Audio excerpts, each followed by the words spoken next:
Não vou perguntar aqui que eu não quero constranger ninguém. Mas quantos que não perseveram nisso que é coisa mínima? Tem gente que faz propósito: esse ano eu vou ser dizimista, haja o que houver. Ali na frente, sabe lá um probleminha lá, despesa extra daqui, de lá, o dente ficou doente. Deus vai me entender, Senhor.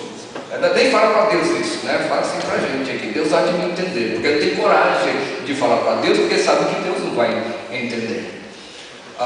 E outros propósitos que as pessoas fazem: esse ano eu vou evangelizar. Pelo menos vou falar com aquela pessoa, a pessoa X ou Y, com essa pessoa, eu vou falar esse ano. E começa, daqui a pouco, perceberam? Esse ano não vou faltar nenhuma escola dominical, o culto, a não ser se estiver doente, digamos, se estiver de férias, viajando, mas caso contrário, eu não vou ficar na cama, eu não vou me entregar. Mas depois, pouco tempo, desanimo. Quantas coisas nós precisamos perseverar? Aliás, Jesus falou isso: quem põe a mão no arado e olha para trás, não é digno do reino dele.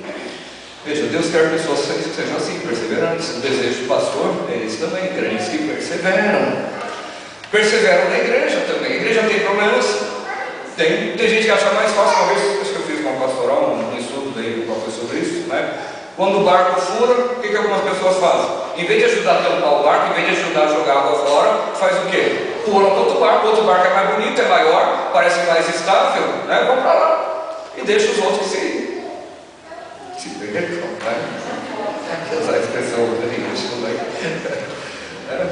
não perseveram. Aquilo que prometeram quando fizeram a sua pública profissão de fé, parece que dá um branco.